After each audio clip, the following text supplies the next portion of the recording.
Windows Server 2025 has been released.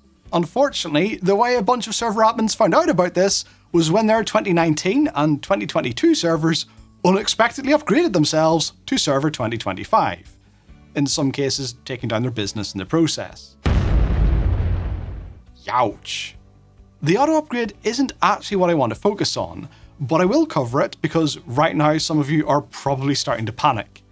The auto upgrade happened because Microsoft pushed an in-place upgrade package out via Windows Update, and third-party patch management tools automatically installed it. While this sounds like a patch management misconfiguration, it was allegedly Microsoft who messed up by mislabeling the package. According to Heimdall, one of the third parties hit by this, the Windows Update API mistakenly identified the package as KB5044284, the regular monthly Windows 11 update from October, not a server operating system upgrade from November. Patch management tools downloaded the update, read the metadata and went, okay, this update has already been approved and it's past its installation deadline, so we need to get it pushed out ASAP. That is catastrophically bad, but it was a mistake and that mistake has been fixed. What I want to talk about is the bit that wasn't a mistake, pushing this package out via Windows Update in the first place. If you click through into Windows Update on a server that hadn't been obliterated by a patch management tool, this is what you saw. The upgrade appeared here alongside the regular monthly updates, presented in a similar sort of way to a Windows 11 feature update. This isn't just a feature update though, and it's on a server. This isn't a button you want to see in a server. It doesn't behave like a feature update either. For one, you can't roll it back, which for those who got accidentally upgraded must have felt like it was kicking them when they were down. Another significant difference is that on a Windows 11 feature update, Microsoft does perform some compatibility checks. These are far from perfect, but they exist. If Microsoft detects something on your machine that is known to cause the problem, they won't offer you the feature update. Not so for servers, it seems. I saw this in-place upgrade pop up on domain controllers. Microsoft's own documentation for performing an in-place upgrade on a domain controller starts with a warning that they don't recommend in-place upgrades on domain controllers, and goes on to give you instructions for how to prepare for a fresh install instead. Why was an in-place upgrade button delivered to servers that Microsoft says you should not run an in-place upgrade on? This screenshot was taken from a server in my lab, a server with some very well-known third-party software that is not currently supported on Windows Server 2025, as well as some very well-known Microsoft software that is also not currently supported on Windows Server 2025. There aren't even compatible network drivers for Windows Server 2025 on this hardware. Technically, there aren't actually compatible drivers for 2022 either. I plugged some old desktop drivers into it. Hey, it's a lab, alright? The point is, Windows 11 would never have offered this machine a feature update because of known incompatibilities. But on a server, where breaking it doesn't just affect one person, it affects everyone in the business? Nah, it's fine. Here's a new operating system. You probably didn't need that server anyway. Whose idea was this? They need their head checked. I've seen people jump into Microsoft's defense because, look, it's a button. It's not going to install itself automatically, you have to click it. Apart from where it did install automatically, of course, but that was unintended. Normally, you should have to click a button. Clicking a button that sits in a list with other buttons that you have to click every month isn't the high bar you seem to think it is. Admins have been conditioned over decades to click install on everything in this update section. Windows has never attempted to present an in-place upgrade for a server operating system like this before. Picture the scenario where an admin is actually clicking into Windows Update in a server. They're clearly not using automated patch management, so the likely scenario is they're manually installing the monthly updates. That means they've probably got a whole bunch of servers to update, and a pre-arranged window of time to do it in. If they overrun, they're going to get it in the neck.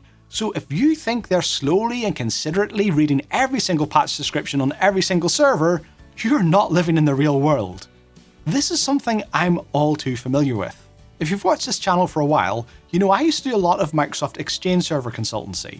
Exchange servers were very particular about the versions of the Microsoft .NET framework installed in them, and new versions of .NET were delivered via Windows Update. Every time I handed over to a company's IT team, I would tell them not to install any .NET version updates from Windows Update without checking the Exchange compatibility matrix first.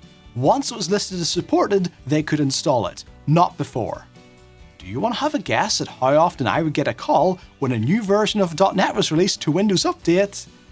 Every single time. Not always the same person, not always the same company. We work with lots of companies. But every single time a .NET update came out, I would get a call from at least one person who had mistakenly clicked on the install button. If you stuff an install button that people aren't supposed to click right next to a bunch of install buttons that they are supposed to click, this is going to happen, and blaming the person who clicked it isn't a good enough defense when it was blooming obvious what was going to happen. But hey, maybe it'll be fine.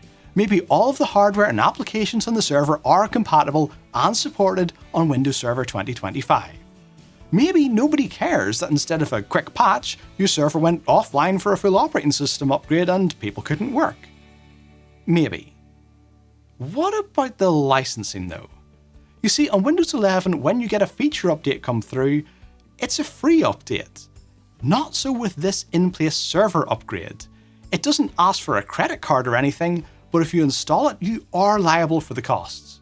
Now, to give Microsoft a little credit, it does pop up and tell you that a product key purchase is required. But this statement doesn't come close to describing the Pandora's box of licensing issues you open by installing this update. Microsoft's licensing is complicated at the best of times, and the person who understands the licensing, if anyone truly does, is often not the person clicking the update button. Let's play a game of what if. An admin clicks the button. What does it cost them? Well, if you go looking to purchase a Windows Server product key, you'll see that the standard edition costs about £1,000. So clicking this button costs you £1,000? No. Most servers are virtual, and the way Windows Server licensing works is you license the hardware it runs on. That hardware might not even be running Windows Server itself. It could be VMware, Nutanix, Proxmox, whatever. If it hosts a Windows Server, you need a Windows Server license for it. The license we looked at covered 16 cores. Our virtual machine may only have 2 cores, so it seems like plenty, but the host machine might have 48 cores, in which case you need 3 of these licenses. So it costs you £3,000. No. You don't have to just license the cores it's running on right now. You have to license any cores it could potentially run on. Hosts are usually clustered. If you have 3 of these physical hosts in your cluster, you don't need 3 Windows Server licenses, you need 9. Now we're up to £9,000, and that covers the licenses we need to install our server upgrade, but it doesn't cover the licenses we need to actually use it. We also need to purchase a client access license for every user or every device who makes use of our Windows Server. That doesn't mean people who log on to the server. If you use it for DHCP, then everything that gets an IP address needs a client access license. In simple terms, you're probably going to need a client access license for everyone in the business. And if their CALs are for Windows Server 2022, and you click this button, you'll need to buy them CALs for Server 2025. They're about £45 a pop, so if we have 360 people in our business, our total bill is now £25,000. This is just an example. There are loads of different ways of licensing Microsoft workloads. This isn't a guide on how to license your servers, it's just an example of how the cost of clicking on a button can quickly spiral way beyond the cost of a single license key. No admin should be able to run up a bill of £25,000 just by clicking on the wrong update. That is just stupid. So what can you do about this? Well, at the time of recording, you don't actually need to do anything because Microsoft has revoked the update. That said, judging by the documentation, I do expect it will come back once they've ensured it's not going to automatically install itself. This could be the new normal. If or when it does come back, then unless you like to live dangerously, I suggest you'll probably want to block it. How you do this will obviously depend on how you manage your updates, but for a regular Windows server with no fancy patch management, we can probably use group policy. You can do this in local group policy or domain group policy. For a Windows domain, I'd recommend the latter. Open your group policy editor, go to computer configuration, policies if it's there, administrative templates, Windows components, Windows Update. Now, depending on the version you've got, you're either looking for Windows Update for Business or Manage Updates offered from Windows Update. Then double-click on Select the target feature update version. Again, there might be some variation, you might have one box here or two here. Now here we get into some assumptions. What you need to put into these boxes is well documented for Windows 10 and 11. There's a URL for it here. If I want my Windows 11 devices to upgrade from the now unsupported 22H2 to 23H2, but I want to stop them upgrading to 24H2 because there are a few problems with it at the moment, I put Windows 11 in this box and 23H2 in this box. If I want to prevent Windows Server 2022 from presenting an in-place upgrade option to 2025, I don't yet know what Microsoft wants me to put into these boxes. If we follow the Windows 10 and 11 format, it should be Windows Server 2022 here and 21H2 here. But the 21H2 version name isn't really used for the regular LTSC version of Windows Server, so maybe it should be Windows Server 2022 here and LTSC in the bottom box. Or maybe it's Windows Server in the top box and 2022 in the bottom box.